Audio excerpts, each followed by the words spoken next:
there's that. So here we are. Thank you all. I'm honored to be here, and I'm especially humbled and grateful to be joined by so many of my friends and colleagues, teachers, mentors, and of course my husband, Michael. Thank you all for being here. When I came to GW 25 years ago this past summer, I knew I was coming for graduate studies in the museum education program. And I knew I was making a major life transition. Very quick backstory, I dropped out of college when I was 20 because I thought I knew everything already, as 20-year-olds often do.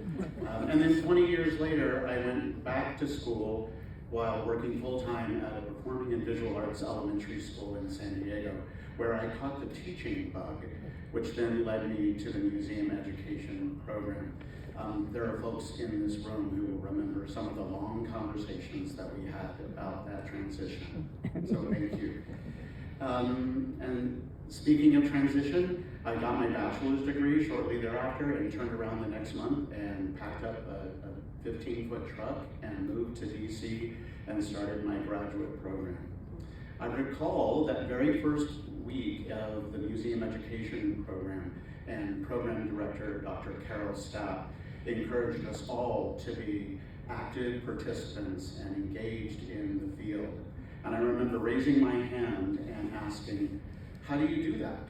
And she looked at me with her steely eyes and said, you just did, by raising your hand.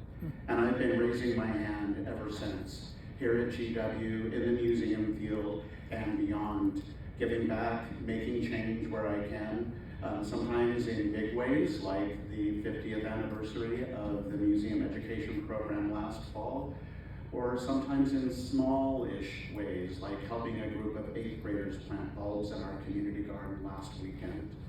I'm always reminded of something that my dear friend and colleague Wendy Luke reminded me of many years ago, and that is the power of Kaizen. Sometimes small things, small change, makes a big impact. And speaking of impact, this program, I would not have imagined that the museum education program would have had the impact it did on me.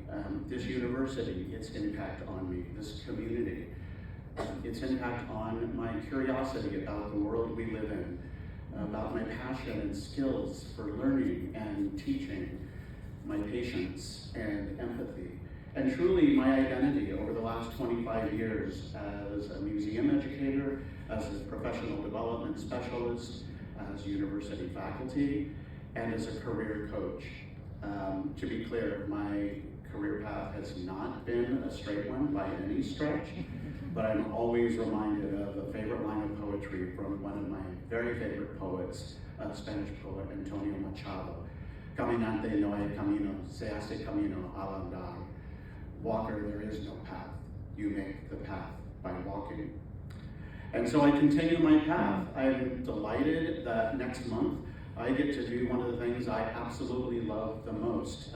My dear friend and colleague, Dr. Lottie Lent, the acting director of the museum education program, has invited me to lead a workshop with her students to explore psychologist Mihai Csikszentmihalyi, and more specifically his concept of flow, and even more specifically motivation.